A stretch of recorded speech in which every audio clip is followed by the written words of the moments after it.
Alright, y'all, I'm coming at y'all from the parking lot with another quick Commanders video. Hear me out. So, I wanted to talk about our draft picks, right? I've given it some thought. It's been over a week now. And just want to share my overall draft grade, what I think of each player. So, let's get started. I made a whole video about Sonny Styles already. Sum it all up. TLDR is, I think he'll be a good player. I just don't know if he's a good player for this year, his rookie season, to save Dan Quinn's job, to get us back to the playoffs, to do all that. How many more wins does Sonny Styles do for us? Sonny Styles. I'm not sure. I question it. I do think he'll be a good player long term, though. I just have this feeling that he's a good player that the next regime will be so happy to have on the roster already. You know what I mean? That's kind of just how I feel about it. So then after that, we go straight to the third round because we did not have a second round pick after the Laremy Tunsil trade, which it was a good trade. Laremy Tunsil's great. So, I wish we had more picks, but the reason we don't have that pick, I understand. So third round, we select Antonio Williams, wide receiver at 71. He's like 5'11", I think, 5'10 and a half. More of a slot receiver guy, gadget guy. But what I like about Antonio Williams is he's got like that quick release. Like last year, we had so many games with Terry McLaurin out where I'm like, do we have any receiver that can do a quick slant? Like our offense can't move right now. Like, can we just do a quick slant? Like get a first down? We didn't have receivers that could do it. It's like Luke McCaffrey can't do that. Jalen Lane can't do that. Robbie Chosen, why is he on the roster? I don't know. So we now have a receiver that can definitely do that, Antonio Williams. So I think him and Jaden Daniels are going to have a good chemistry going on. He's going to get a lot of catches. I think, like, whatever his receptions are on DraftKings, I mean, I'm going to check it out, but I'll probably have to take the over on that. I'm not even a good sports bettor or a big sports bettor, but I think he's going to get a lot of catches this year. And he might be like a rookie receiver that surprises some people. However, there's some things I don't love about selecting him. Malachi Fields was available. Malachi Fields, to me, from Notre Dame, is could be a number 2 guy. He's got that size. And we don't have a number 2 on the roster. We already have these guys that Adam Peters selected in the third round 3 years in a row. Luke McCaffrey in the third round. Jalen Lane in the fourth round last year. Those two are supposed to be your slot guys. So are you telling me those were not good picks?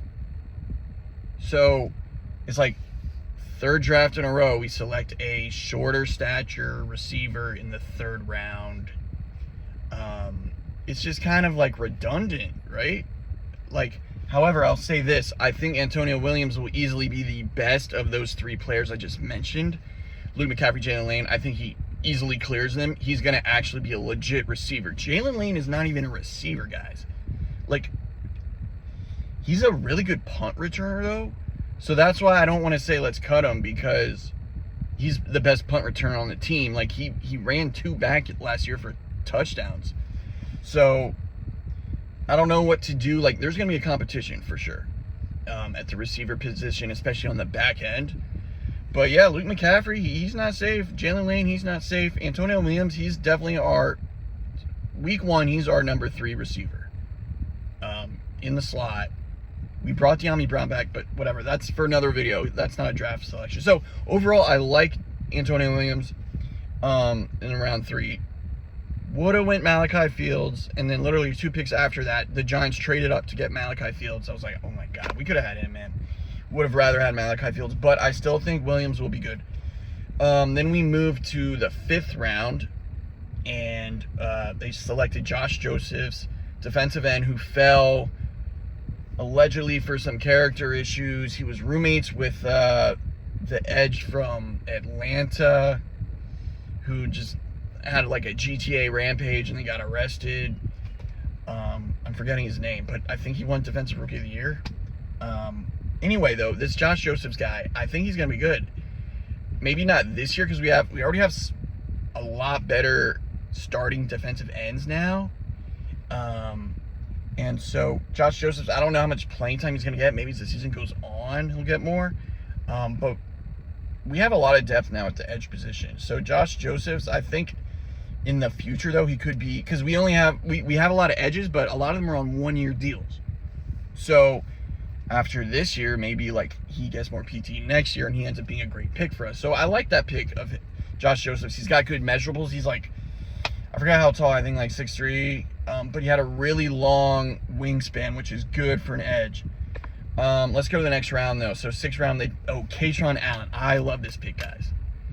I think he's going to be really good. I think he's going to get PT as one of our running backs early on. Maybe week 1, he's going to be like getting carries.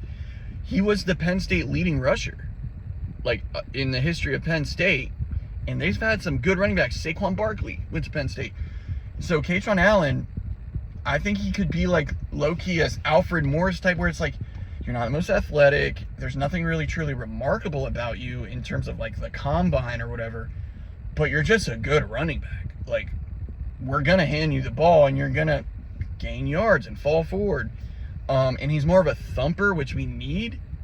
So who knows? Maybe by, halfway through the season, he's getting a lot of carries and he's splitting carries with Bill.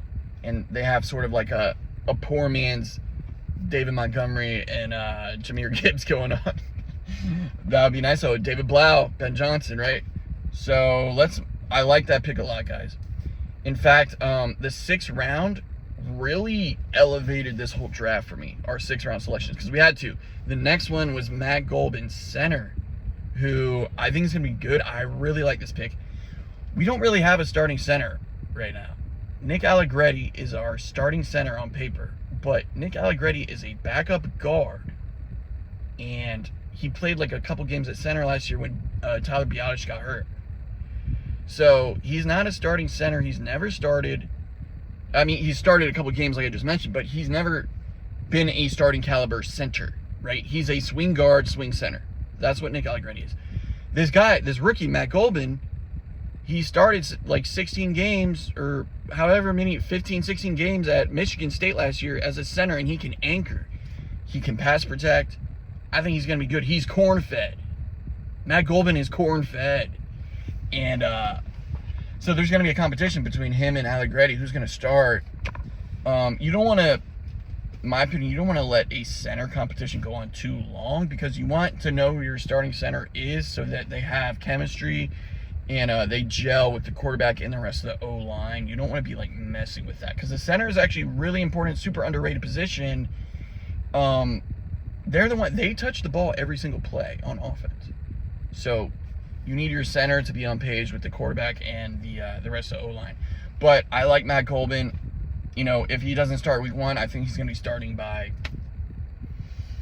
December, and then that's a great pick, actually, if that happens, because you got a starting center in the 6th round, starting player in the 6th round. That's great.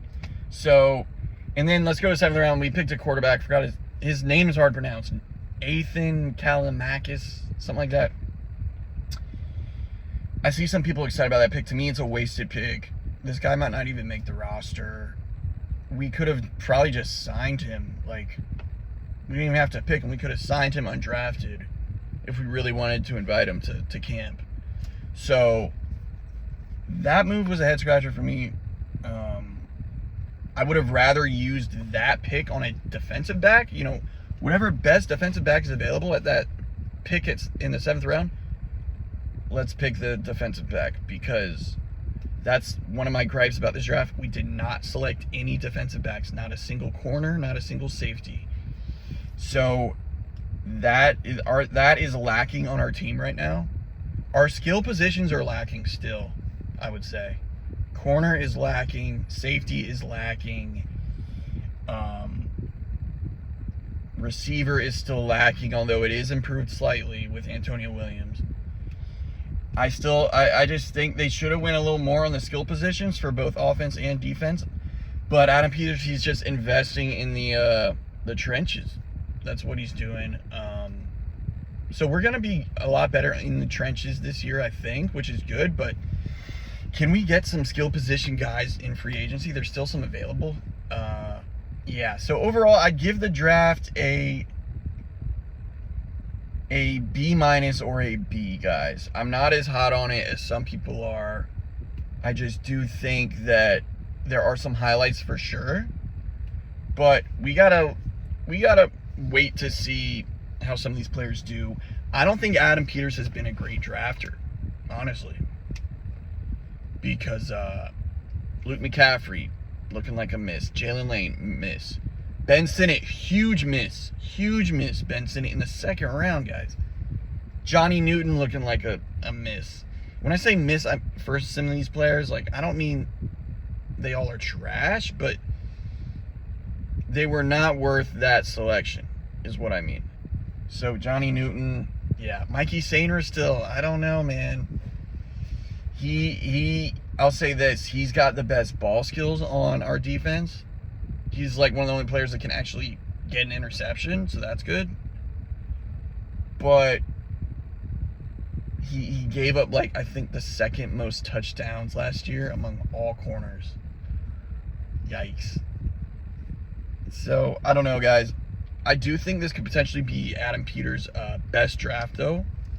I think with the limited amount of picks we had, we still got good value. So I'm excited about some of these players. I'm excited about Antonio Williams a lot. I'm excited about Katron Allen. I'm excited about Matt Golden. And, I'm pretty excited about Sonny Styles. So let's see what happens, y'all. Let me know in the comment. Do you disagree with me on any of these players? Are you hyped about any of these players? Let me know.